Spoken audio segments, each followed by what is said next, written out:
तो इसके अपडेट के लिए सीधे लिए चलते हैं न्यूज रूम। अभिषेक, क्या कुछ अपडेट है? बिल्कुल बिल्कुल अलीम, मैं आपको बता दूं अपडेट फिलहाल ये है कि दरभंगा से बीजेपी के गोपाल जी ठाकुर 52,000 वोटों से आगे चल रहे हैं। गिरिराज सिंह एक बार फिर से पीछे हो गए हैं इस सीट से। हालांकि कुछ देर पहले वो आगे चल रहे थे 2,000 के करीब वोट से, लेकिन अब पीछे हो गए हैं गिरिराज सिंह। यहां चुनौती उनके लिए बहुत बड़ी दिख रही है। कटिहार से अलीम बात करें तो जेडीयू के दुलाल चंद गोस्वामी 12,000 से भी ज्यादा वोटों से आगे चल रहे हैं। मुजफ्फरपुर यहां भी एक महत्वपूर्ण सीट है, क्योंकि बीजेपी ने यहां कैंडिडेट बदला था और लग रहा था कि यहां पर कुछ मुश्किल हो सकती है, लेकिन यहां बीजेपी जो है बहुत अच्छी बढ़त बना चुकी है। लगभग 44,000 वोट से राजभूषण निषाद आगे चल रहे हैं। मधेपुरा से दिनेश चंद्र यादव जेडीयू के दिनेश चंद्र यादव जो हैं वो आगे चल रहे हैं 39,000 वोट से। हाजीपुर से चिराग पासवान 18,000 से भी ज्यादा वोटों से आगे चल रहे हैं। जीतन राम मांझी हिंदुस्तानी अवाम मोर्चा के प्रमुख हैं। जीतन राम मांझी लगभग 50,000 के करीब वोट से आगे चल रहे हैं अपनी सीट से। समस्तीपुर से शांभवी चौधरी पहली बार चुनाव लड़ रही हैं। चिराग पासवान ने उन्हें वहां से टिकट दिया था। वो 14,000 से भी ज्यादा वोट से आगे चल रही हैं। बीजेपी के राधा मोहन सिंह मोतिहारी से 17,000 से भी ज्यादा वोटों से आगे चल रहे हैं। और किशनगंज की सीट महत्वपूर्ण है, क्योंकि ये सीट ऐसा लग रहा है कि कांग्रेस के खाते से खींच रही है जेडीयू, और लगभग 21,000 वोट से जेडीयू के मुजाहिद आलम आगे चल रहे हैं। अलीम, चलिए, बहुत शुक्रिया अभिषेक आपका तमाम अपडेट देने के लिए।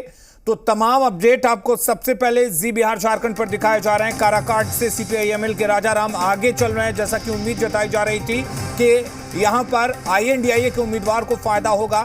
मुजफ्फरपुर से एनडीए के उम्मीदवार आगे चल रहे हैं। मधेपुरा से आरजेडी के उम्मीदवार आगे चल रहे हैं और हाजीपुर से चिराग पासवान करीब 18,000 वोटों से आगे चल रहे हैं। वहीं गया से हिंदुस्तानी अवाम मोर्चा के जीतन राम मांझी भी आगे चल रहे हैं। समस्तीपुर से एलजेपीआर की शांभवी 14,288 वोटों से आगे चल रही है। बिल्कुल, और लगातार हम एक बार फिर से बता दें कि तमाम एग्जिट पोल के दावे जब फेल कर गए तो हमारा दावा जी मीडिया ने जो एआई एग्जिट पोल किया था वो सच के सबसे करीब जाता हुआ दिखाई दे रहा है। और 543 सीटों का जो रुझान है उसमें 294 सीटों पर एनडीए और 223 सीटों पर इंडिया गठबंधन के उम्मीदवार आगे हैं। रुक करेंगे रांची, जहां से परवाज खान है आजसू के प्रवक्ता। आपकी बात अधूरी रह गई थी, परवाज जी अपनी बात पूरी करिए।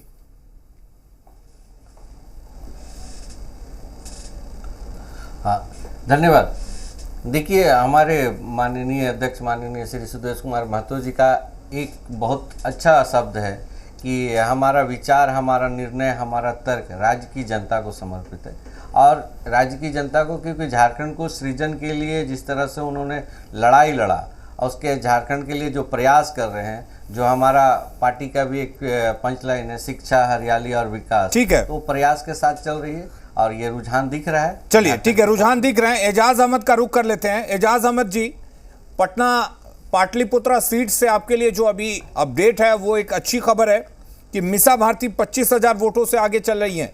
तमाम आप पर आरोप लगाए गए, खासकर सारण और पाटलिपुत्रा सीट को लेकर, कि पूरी की पूरी आरजेडी वहीं से चुनाव लड़ रही थी। लालू यादव उतरे थे चुनाव प्रचार के लिए, और वो भी सिर्फ 2 सीटों के लिए।